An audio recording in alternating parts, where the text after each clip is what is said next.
Nari. Welcome back to my YouTube channel Programs Made Simple. So in today's video we are going to study the program we have to input a number and check if it's a special number or not using while loop. So let's check what is a special number. For example, let's take number 145. Now firstly we are going to separate the digits. Then we are going to take out the factorials. And then we are going to take out the sum. Okay, so factorial of 1 is 1.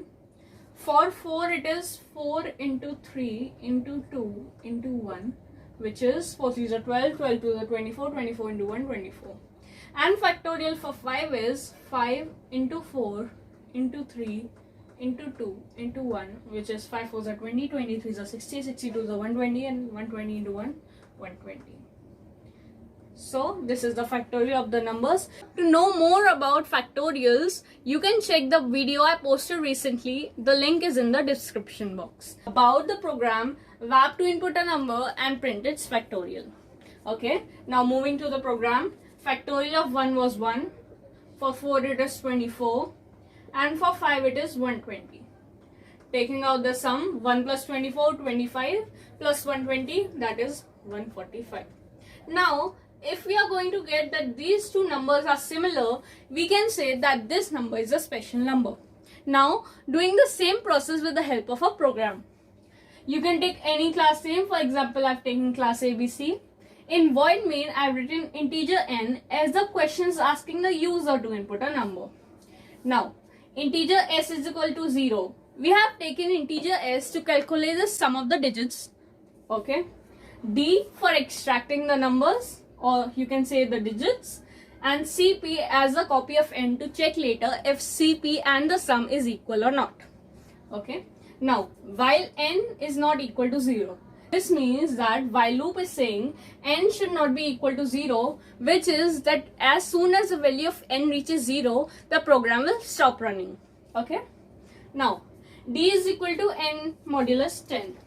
Over here, we are now going to extract the last digit. So, we are going to store it in variable D. N, that is 145, modulus 10. You might be knowing very well that the sign of modulus gives us the remainder, whereas the sign of divisor gives us the quotient. So, over here we want the remainder. So, if you are going to do this division, you will get the remainder 5.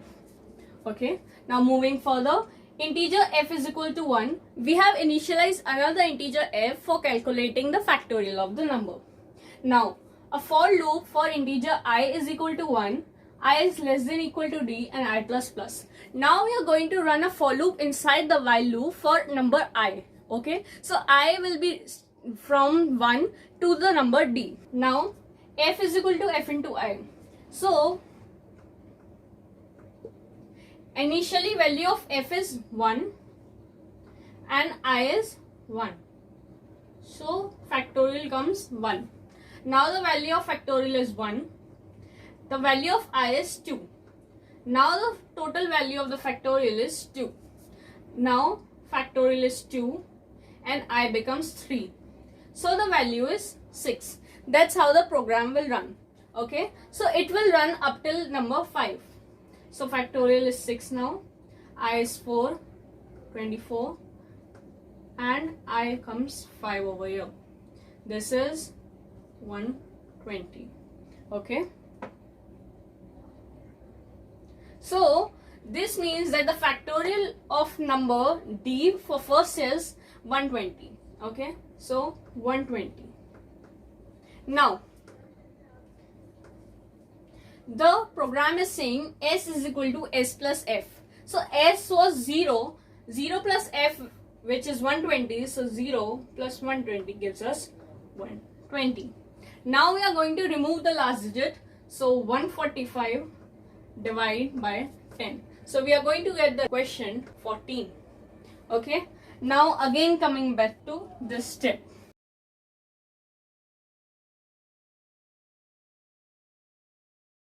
So now number n is 14.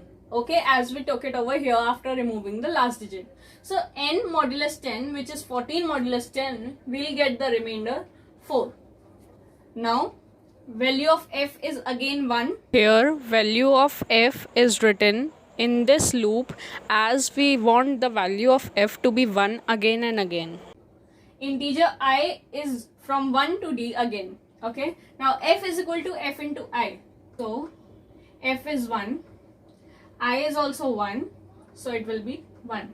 Now f is 1, I becomes 2 now, so it is 2.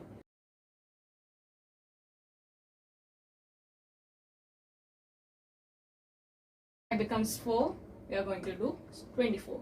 This will run up till d, which is number 4. So we'll stop this over here. Okay, now the final value of f is 24. S is equal to s plus f. So value of s was 120 plus f, which is 24. This is 144 now.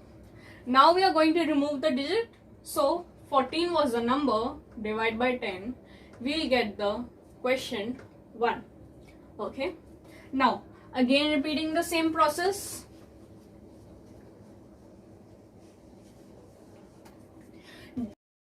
N is 1 now, modulus 10.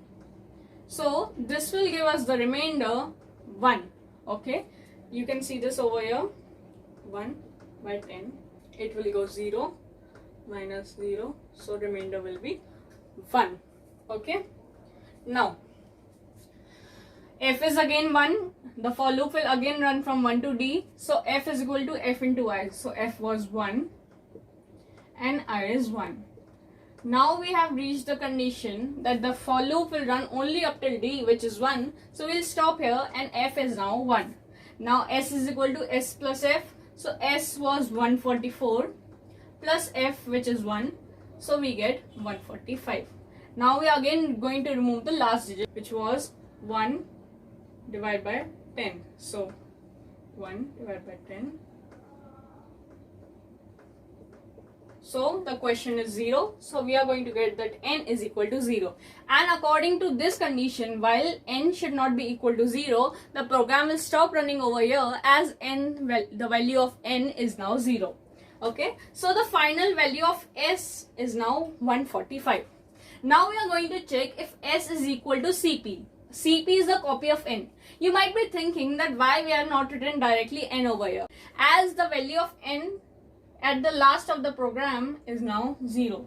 Okay, so we cannot take this. So we have taken a copy of n initially in the starting only. So s is equal to cp. Then we can say that the number is a special number. Otherwise, the number is not a special number.